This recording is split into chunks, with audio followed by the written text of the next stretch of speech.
जय हिंद। चलिए आज हम लोग पढ़ने वाले हैं संख्या के प्रकार यानी कि टाइप्स ऑफ नंबर। यानी कि हम लोग पढ़ेंगे इसमें संख्या के प्रकार, संख्या के बारे में हम लोग पढ़ेंगे, उसके प्रकार के बारे में पढ़ेंगे, ठीक ना। तो चलिए देखिए, पहला संख्या के प्रकार में क्या है?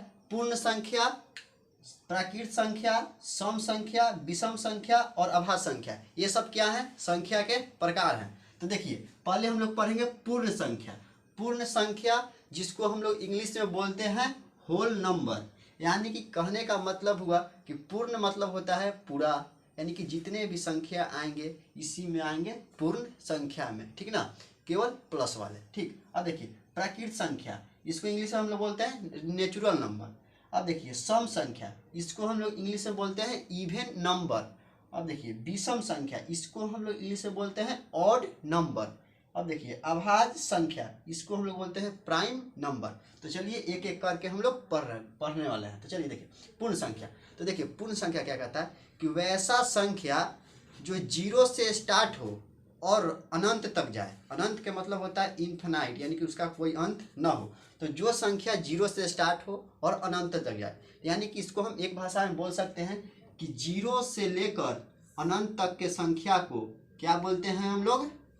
पूर्ण संख्या। यानी कि वैसी संख्या जो जीरो से लेके अनंत तक के हो उसको क्या बोलेंगे हम लोग? पूर्ण संख्या। अब हम लोग पढ़ेंगे प्राकृत संख्या। क्या पढ़ेंगे? प्राकृत संख्या। तो देखिए प्राकृत संख्या को हम लोग इंग्लिश में बोलते हैं नेचुरल नंबर। क्या बोलते हैं? Natural number. तो देखिए इसमें क्या है, इसमें और इसमें केवल जीरो का अंतर है। इसमें से जीरो यदि हट जाए तो हो जाएगा प्राकृत संख्या, अगर जीरो ऐड हो जाए तो उसको हम लोग बोलेंगे पूर्ण संख्या, ठीक ना। तो यानी कि इसमें क्या हम लोग बोलेंगे कि वैसी संख्या जो एक से स्टार्ट हो और अनंत तक जाए उसको हम लोग क्या बोलेंगे? अनंत तक जाए उसको हम लोग क्या बोलेंगे? प्राकृत संख्या। क्या बोलेंगे? प्राकृत संख्या बोलेंगे। इसमें और इसमें यानी कि पूर्ण संख्या और प्राकृत संख्या में केवल जीरो का अंतर होता है। यदि जीरो ऐड हो जाए तो पूर्ण संख्या बोलेंगे, अगर जीरो हट जाए तो क्या बोलेंगे? प्राकृत संख्या। इसको हम लोग और बोल सकते हैं कि गिनती के संख्या को प्राकृत संख्या कहते हैं, ठीक ना, यानी कि नेचुरल नंबर। अब देखिए सम संख्या। क्या? सम संख्या। तो सम संख्या इसको इंग्लिश में हम बोलते हैं इवन नंबर। क्या बोलते हैं? Even number.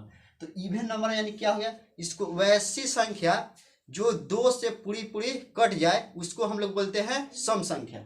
देखिए फिर से सुनिएगा, सम संख्या वैसी संख्या जो दो से पूरा पूरा कट जाए उसको हम लोग बोलते हैं सम संख्या, और जो दो से ना कटे उसको हम लोग बोलते हैं विषम संख्या। तो एक बार में हम लोग सम और विषम दोनों पढ़ने वाले हैं। देखिए जो संख्या दो से कट गई, जो संख्या दो से कट गई, जो दो से कट गई उसको हम लोग बोलेंगे सम संख्या, और जो संख्या दो से नहीं कटी उसको हम लोग बोलेंगे विषम संख्या, ठीक ना। देखिए तो सम संख्या में कौन संख्या आएगा? दो से कटने वाला। कटने वाला का मतलब होता है दो से कटने वाला। दो से कटने वाला यानी कि कटने का मतलब कि दो से विभाज्य हो जाए, यानी कि भाग लग जाए, ठीक ना। जैसे हम लोग बोल सकते हैं 4, 6, 8, बहुत सारी संख्या हो जाएगी, क्या हो जाएगी? दो अंक से कट जाए, दो से कट जाए उसको हम लोग बोलेंगे सम संख्या। और इसमें क्या बोलेंगे? विषम संख्या में, यानी कि इसको इंग्लिश में बोलते हैं हम लोग ऑड नंबर। इसको बोलेंगे जो दो से न कटे। तो दो से नहीं कटने वाला, नहीं कटने वाला, इसमें क्या हो जाएगा? दो से नहीं कटने वालों को विषम संख्या बोलेंगे। तो दो से नहीं कटने वाला कौन आएगा? एक आएगा, 3 आएंगे, 5 आएंगे, इसी तरह से बहुत सारे संख्या आएंगे जो दो से नहीं कटेंगे उसको हम लोग बोलेंगे विषम संख्या, यानी कि ऑड नंबर। अब चलते हैं हम लोग अभाज्य संख्या पर। तो अभाज्य संख्या देखिए बहुत इंपॉर्टेंट है, इसको समझना बहुत जरूरी है। इसको हम लोग इंग्लिश में बोलते हैं प्राइम नंबर। क्या बोलते हैं? Prime number. तो चलिए देखिए ये क्या बोलता है कि वैसी संख्या जो केवल एक और स्वयं से कटे, उसके अलावा और किसी से ना कटे उसको हम लोग बोलते हैं अभाज्य संख्या, यानी कि प्राइम नंबर। फिर से सुनिएगा, वैसी संख्या जो एक से और स्वयं से कटे और किसी से न कटे उसको हम लोग बोलते हैं अभाज्य संख्या, ठीक ना। तो देखिए इसमें क्या होगा? एक से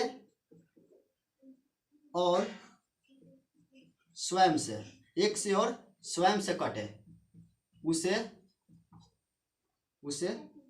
अभाज्य संख्या कहते हैं। समझ में आ गया? अभाज्य संख्या किसे कहेंगे? वैसी संख्या जो एक से और स्वयं से कटे और किसी से ना कटे उसको हम लोग बोलते हैं अभाज्य संख्या, यानी कि प्राइम नंबर, ठीक ना। तो अब हम लोग देख लेते हैं अभाज्य संख्या के एग्जाम्पल में, ठीक ना। तो एग्जाम्पल हम लोग इसको मिटा रहे हैं, ठीक ना। आप लोग इसको नोट कर लीजिएगा कॉपी पर। देखिए हम लोग किसका देख रहे हैं, इसका एग्जाम्पल, आभाज्य संख्या का एग्जाम्पल। तो देखिए जैसे हम लोग दो को चेक करेंगे तो हम लोग परिभाषा में बोले हैं कि 1 से और स्वयं से कटे। तो देखिए 1 से कटेगा और 2 से कटेगा और किसी से कटेगा नहीं कटेगा, तो यानी संख्या कैसी हो गई, आभाज्य संख्या, ठीक ना। अब जैसे हम लोग देखते हैं 8 को चेक करते हैं, ठीक ना, 8 आभाज्य संख्या है कि नहीं। तो देखिए 8 1 से कटा और 8 से कटा, और देखिए और किसी से कटा, तो और किसी से कटा है, किससे, 2 से कट गया और 4 से। तो देखिए हम लोग पढ़े हैं कि 1 और स्वयं से कटे उसी को आभाज्य संख्या बोलेंगे, और दूसरा से कट जाए तो उसको आभाज्य संख्या नहीं बोलेंगे। तो ये 8 दूसरा से कट गया, 2 और 4 से, इसलिए आभाज्य संख्या ये नहीं होगा, ठीक ना, ये आभाज्य संख्या नहीं होगा। इसी तरह से आप हमको 11 22 ये दोनों चेक करके बताइएगा कि कौन आभाज्य है और कौन आभाज्य नहीं है, और इसका आंसर आप लोग कमेंट बॉक्स में दीजिएगा। आशा करते हैं कि आपको ये संख्या के प्रकार समझ में आया होगा। यदि आपको वीडियो अच्छा लगता है तो वीडियो को लाइक कीजिए, शेयर कीजिए, सब्सक्राइब कीजिए, और वीडियो देखने के लिए धन्यवाद। जय हिंद।